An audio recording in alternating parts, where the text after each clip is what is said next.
کہ جو بندہ یہ وظیفہ پڑھے گا اللہ کا عرش ہل جاتا ہے. لا علاج بیماریاں ہوں، دکھ ہوں، غم ہوں، قرضے ہوں، مصیبتیں ہوں، ناکامیاں ہوں اور پریشانیاں ہوں اور ایسے حالات کہ جو انسان کہے کہ بس سب تو موت ہی ہے، اس کے علاوہ کوئی راستہ نہیں، کوئی ایسی پریشانی ہو، اللہ کا نظام ہے کہ اس پہ وہ ملتا ہے جو انسان گمان نہیں کر سکتا، سوچ نہیں سکتا. یہ فیصل آباد کے ساتھ مامو کانجن میں ایک درویش ہوتے تھے، صوفی عبداللہ صاحب رحمۃ اللہ علیہ، بڑے اللہ والے تھے، درویش تھے، اللہ سے مانگتے تھے، اللہ دے دیتا تھا. تو مجھے ان کے ایک شاگرد نے بتایا، اردو بازار لاہور میں ہوتے تھے، کہنے لگے کہ میں ایک دفعہ گیا تو مجھ سے فرمانے لگے کہ میرے سارے کے سارے طالب علم استاد جمع ہو کے آ گئے کہ ہمارے جو ہے وہ ہمارے راشن نہیں، کھانا پینا کچھ نہیں، تنخواہیں نہیں ملی، سب چیز ختم ہو چکی ہے، تو اب ہمیں اجازت دے دیں، آپ کے پاس تو ہے نہیں. اچھا فرمایا مجھے چند دن دے دو، جتنے اور دن صبر کر لیا، چند دن مجھے دے دو. تو فرمایا پھر بیٹھ گئے مصلی اور جو سورۃ فاتحہ پڑھی نا جب آتے تھے نا، ایاک نعبد و ایاک نستعین، اس کو جو وجدانی کیفیت کے ساتھ دل کی گہرائیوں اندر کے درد کے ساتھ پکارتے تھے، اتنا درد، اتنا غم، اتنا درد، اتنا غم جو پکارتے تھے کہ ایسے محسوس ہوتا تھا کہ زمین ساری کی ساری ہل رہی اور ہر طرف ایک نظام چل رہا ہے. اور جب پھر اس صورت کو پورا کرتے تھے، پھر سورۃ فاتحہ پڑھتے تھے، اور جب پہنچتے تھے ایاک نعبد و ایاک نستعین، پھر ایسے ہی جو ہے اس کو دہراتے تھے. پر بات یہ ہے وہ دعا پڑھتے نہیں تھے، مانگتے تھے. ایک ہے دعاؤں کا پڑھنا، ایک ہے دعاؤں کا مانگنا. وہ دعا پڑھتے نہیں تھے، مانگتے تھے. اور اللہ مانگنے والے کو دیتا بھی ہے، اللہ مانگنے والے کو عطا بھی کرتا ہے، اور اللہ کی رحمت مانگنے والے کے ساتھ سدا رہتی ہے، ہمیشہ رہتی ہے. وہ دعا پڑھتے نہیں تھے، مانگتے تھے. بس کہا کہ ایسے مانگے، ایسا مانگا، ایسا مانگا کہ اللہ پاک کو ترس آیا. چند ہی دنوں میں فرمایا اللہ نے دکھایا کہ یہ دیگ ہے سونے کی بھری ہوئی ہے، اور میں نے آپ کے حوالے کر اور تھوڑا سی ایسے جگہ ہٹائی تو وہ دیگ نکل آئی. تو فرمایا پھر مٹھیاں سونے کی بھر بھر کے دیتے تھے اور کہتے تھے اس کو حسب ضرورت خرچ کرنا، خیال کرنا، کہیں فضول خرچی نہ کرنا، اسراف نہ کرنا. اللہ کے خزانے ہیں اور برکت والے ہیں، کہیں اللہ ناراض ہو کے چھین نہ لے، کہیں اللہ ناراض ہو کے چھین نہ لے. مجھے ایک صاحب کہنے لگے کوئی ایسا عمل بتائیں، کوئی ایسا عمل بتائیں کہ میں چاہتا ہوں میری 7 نسلوں میں رزق ختم نہ ہو، جو مہنگائی اور حالات اور پریشانیاں میں دیکھ رہا ہوں. کوئی ہے عمل؟ میں کہا بالکل ہے. میں نے کہا روزانہ 40 منٹ بیٹھ، 40 منٹ صبح دوپہر شام، جو تیری تنہائی کا وقت ہو. یا اللہ دنیا میں ایسی جگہ کوئی کہیں ہوتی، اکیلے بیٹھے رہتے یاد تیری دل نشی ہوتی، اکیلے بیٹھے رہتے یاد تیری دل نشی ہوتی. 40 منٹ کوئی ایسا بیٹھ 40 منٹ اس انداز سے مصلی پہ، کہیں بستر میں، کہیں ایسی جگہ جہاں سوئے نہیں، اور بس صرف ایک بار سورۃ فاتحہ پڑھا، اور اس کے بعد ایاک نعبد و ایاک نستعین کو دوہرا. جاگ رہے ہیں، دیکھتے رہیں، مجھے دیکھتے رہیں، میں آپ کو دیکھتا رہوں. آپ اللہ کے اور اس کے حبیب کے مہمان ہیں، آپ کو دیکھنا بھی ثواب ہے، آپ کو دیکھنا بھی ثواب. تو میں نے اسے عرض کیا کہ بس اس کو وجدان سے پڑھو، ایسے پڑھ کے رونگٹے کھڑے ہو جائیں، آنسو بہنے لگ جائیں، دل کے اندر کا درد اور دل کا اندر کا غم اور اللہ کے سامنے حاضری، استحضار، اور یہ کیفیتیں تیری ہوں کہ بس اس کے علاوہ کوئی مجھے یاد نہ رہے. اس درد سے پڑھو 40 منٹ. 40 کے عدد کے ساتھ کائنات کے رازوں کا بڑا تعلق ہے. 40 کا جو عدد ہوتا ہے، بس 40 کے عدد کے ساتھ پڑھ، اور بہت توجہ سے پڑھ، اور بہت دھیان سے پڑھ، روز پڑھ. مجھ سے کہنے لگا کتنے دن پڑھوں؟ تو میں نے اس سے کہا مجھ سے یہ دن نہ پوچھ، تیرا دل خود بولے گا کہ فیصلے ہو گئے ہیں، بس ختم. دل خود بولے گا. یہ بتائیں کہ پیٹ بھرتے ہوئے کوئی گھنٹی بجتی ہے یا دل خود بولتا ہے کہ پیٹ بھر گیا؟ پیاس میں بھی کوئی کہتا تو نہیں ہے کہ آپ کی پیاس بجھ گئی ہے، وہ دل خود بولتا ہے کہ بس اب پانی کی ضرورت نہیں ہے۔ نیند سے دل بھر جائے تو بس دل بس اب سو لیا، وہ اٹھیں۔ اسی طرح دل خود بولے، دل خود بولے، کیا بولے؟ دل خود بولے، اور دل اندر بولے، دل اندر بولے کہ اللہ پاک جل شانہ نے نسلوں کے لیے رزق کی عزت، دولت، برکت کے فیصلے کر دی، بس دل بولے۔ کتنے دیر کر؟ اب یہ تیری اپنے مانگنے میں ہے، اب یہ تیری اپنے مانگنے میں ہے۔ مانگنے میں کمی ہے تو دل نہیں بولے گا، اگر مانگے گا تو پتہ نہیں دنوں میں یا ہفتوں میں، جتنے دنوں میں فیصلہ ہو جائے۔ اور میں نے اس سے کہا کہ یہ میرے پردادا کے پردادا کا عمل ہے، ان کا یہ عمل ہے، میرے پردادا کے پردادا کا عمل، جو ہماری خاندانی یادداشتوں میں یہ لکھا ہوا ہے۔ اور فرمایا اگر یہ کوئی بندہ کر لے، اللہ نسلوں کا رزق اللہ سے منوا لے۔ اور میں نے اس سے کہا خیال کرنا، رزق کے روحانی ساتھ منوانا، رزق کے روحانی ساتھ منوانا، رزق کے روحانی ساتھ منوانا، ورنہ دولت، مال، چیزیں مل جائے گی جس کے بارے میں کہا جاتا ہے کہ بعض بندے ایسے ہوتے ہیں اللہ پاک ان سے لقمے نہیں چھینتا، سجدے چھین لیتا ہے۔ اللہ ان سے لقمے نہیں چھینتا، کیوں؟ رزق جسمانی دوسرے لفظوں میں مل رہا ہے، اور رزق روحانی اللہ چھین لیتا ہے۔ یہ جو آج آپ بیٹھے ہیں تسبیح خانے میں اور میں بیٹھا ہوں، یہ ہم روحانی دسترخوان پہ بیٹھے ہیں۔ یہ بہت بڑا دسترخوان لگا ہوا ہے، دسترخوان ہے، سنا ہے در یار پہ بڑی دھوم ہے، سنا ہے در یار پہ بڑی دھوم ہے، وہاں عاشقوں کا ہجوم ہے۔ یہ روحانی دسترخوان ہے، میں بھی خود محتاج ہوں، یہ روحانی دسترخوان ہے۔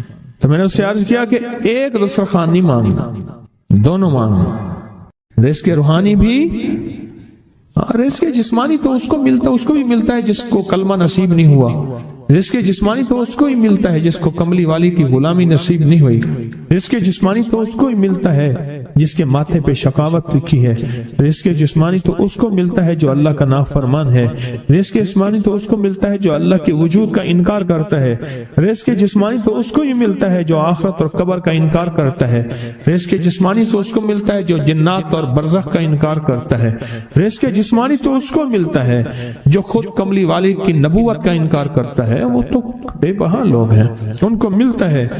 پر تجھے بھی صرف رزق جسمانی ملا اور اللہ سے یہ منوا لیا، نہ یہ نہ منوانا، اللہ سے کہنا ہے اللہ رزق روحانی بھی دے اور رزق جسمانی بھی دے، دو رزق کٹھے عطا فرما، کون سا رزق؟ اور رزق جسمانی بھی دے۔ کہیں ایسا نہ ہو کہ میری نسلوں میں صرف مال، دولت اور چیزیں ہوں اور تیرا نام اور تیرے حبیب کا نام نہ ہو، تیرا نام اور تیرے کملی والے کا نام نہ ہو، تیرا نام اور تیرے دوستوں کا نام نہ ہو، تیرا نام اور تیری آل و اصحاب کا نام نہ ہو۔ کہیں ایسا نہ ہو میں محروم ہو جاؤں، مجھے آل اور محمد اور آل محمد اور اصحاب محمد کی نسبتیں یہ بھی ساتھ عطا کیے رکھ۔ میں نے اس سے کہا کہ دو چیزیں مانگنا۔ اچھا قدرت کا نظام ہے تو دیوانے بھی ہوتے ہیں، یقین والے ہوتے ہیں، آپ جیسے آپ مخلص بیٹھے ہیں، اور پوری دنیا میں ہمارے ساتھ اس وقت مخلص بیٹھے ہیں جو ہماری آج کی محفل میں شریک ہیں، ہوتے ہیں دیوانے۔ اس نے یقین سے پڑھنا شروع کر دیا، مجھ سے کہنے لگا ایک وقت ایک جگہ ہو بہت بہتر۔ میں نے اس سے کہا، میں نے کہا پھر بھی اگر ایک وقت ایک جگہ میسر نہ بھی ہو تو اگر عمل کسی وقت چوک جائے، عمل کی جگہ چوک جائے، عمل کا وقت چوک جائے، مجبوری میں نہ ہو تو بہتر ہے، پر توجہ نہ چوکے، دھیان نہ جائے، استحضار نہ جائے، یقین نہ جائے، اور سچا یقین ہو کہ میرا اللہ خود کہتا ہے یہ مانگنا بھی تو اسی نے دیا ہے نا، اسی نے مانگنا دیا ہے۔ جب اس کریم نے مانگنا ہی خود دیا ہے تو عطا بھی خود کرے گا۔ نہیں خوف نارے جہیم کا کہ کرم ہے مجھ پہ کریم کا، وہ خود عطا کرے گا مجھے، اس نے مانگنا دیا دے گا۔ یقین ہو ایسا ایسا ایسا ایسا اتنا زبردست یقین ہو، اتنا یقین ہو اللہ کے ملنے پہ اور اللہ کے مانگنے پہ، اتنا یقین ہو کہ گمان اور خیال سے بالا تر یقین ہو، بہت زیادہ یقین۔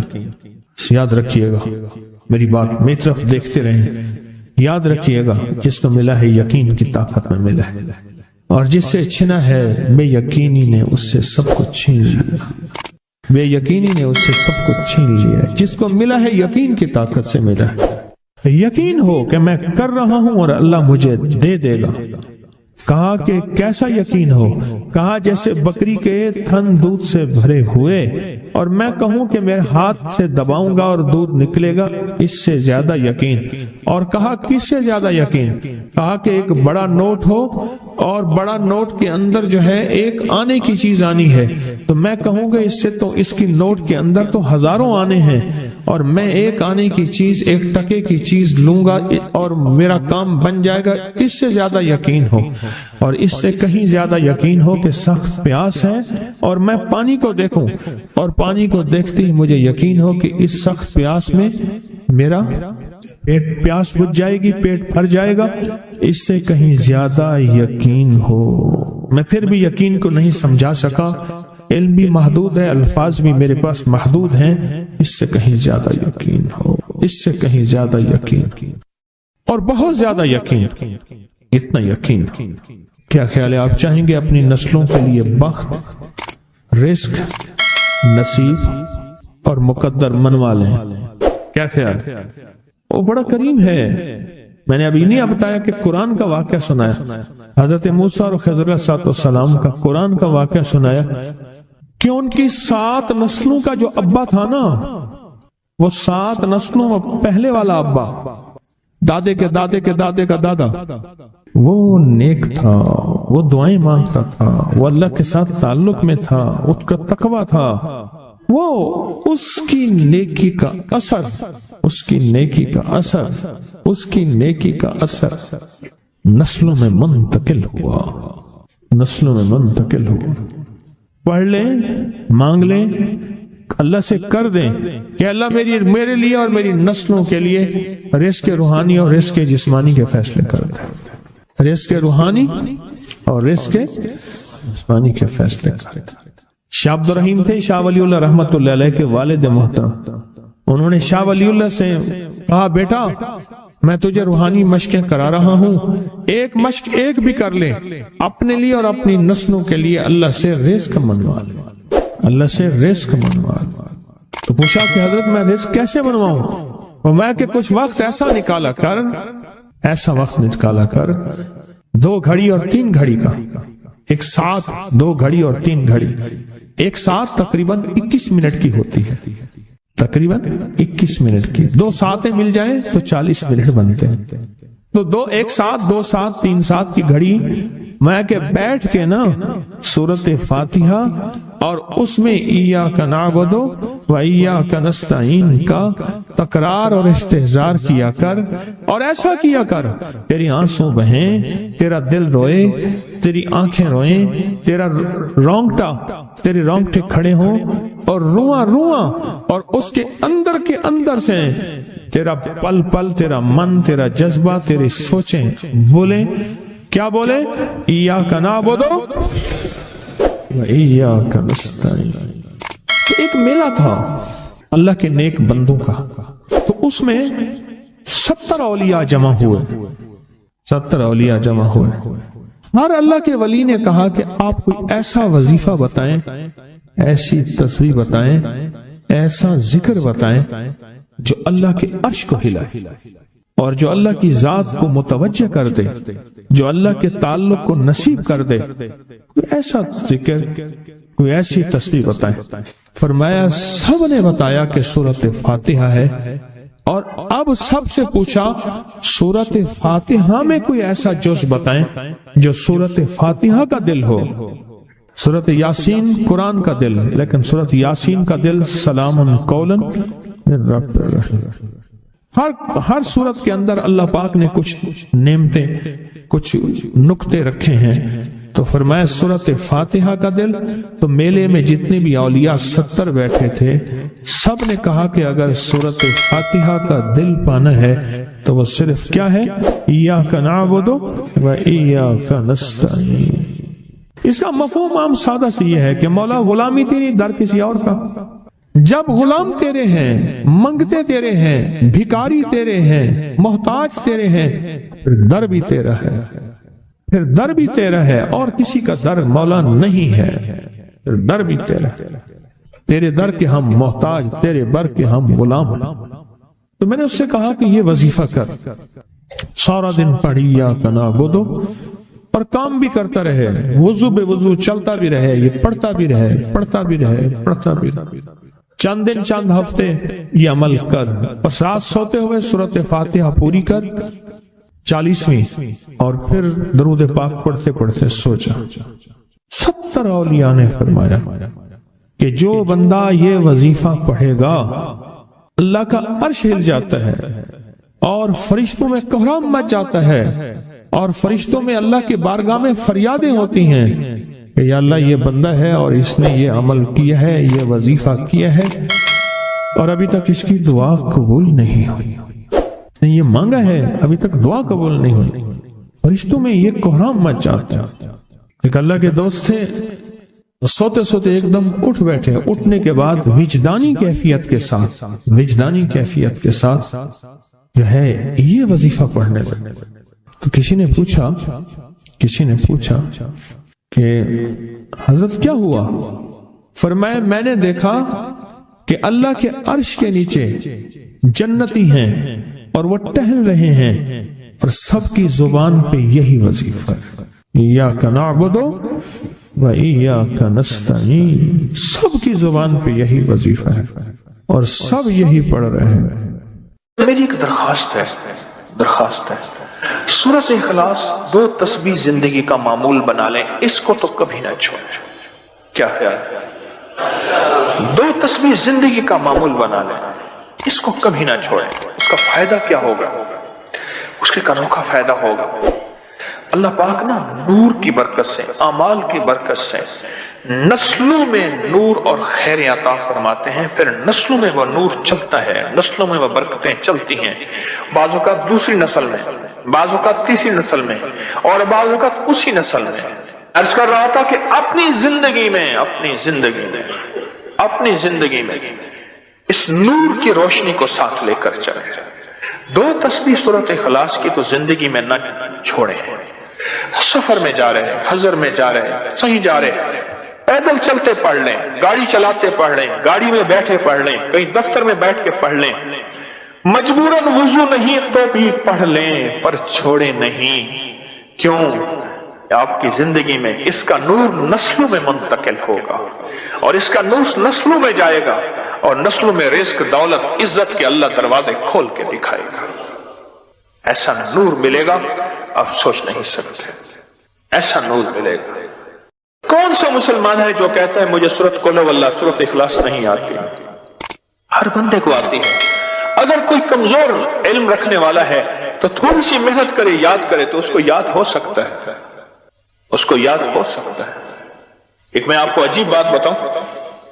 شیخ ابوالحسن شاذلی رحمت اللہ علیہ، شاذلی سلسلہ، میں کہ جب تو اللہ سے خالص محبت کرنا چاہتا ہے اور چاہتا ہے کہ اللہ اس کے حبیب کی خالص محبت تیرے دل میں اتر جائے، اللہ اس کے حبیب کی خالص محبت تیرے دل میں اتر جائے، اور قیامت کے دن جب اعلان ہو وَامْتَازُوا الْيَوْمَ أَيُّهَا الْمُجْرِمُونَ، مجرم علیحدہ ہو جائیں، ہمارے دوست علیحدہ ہو جائیں، ولی علیحدہ ہو جائیں، بدکار علیحدہ ہو جائیں، تو اس وقت تو اللہ کے دوستوں کی لسٹ میں ہو تو ایک عمل کر لے. فرماتے ہیں وہ عمل ہے کہ سورۃ اخلاص کو اپنے دل کی دنیا میں جگہ دے دے.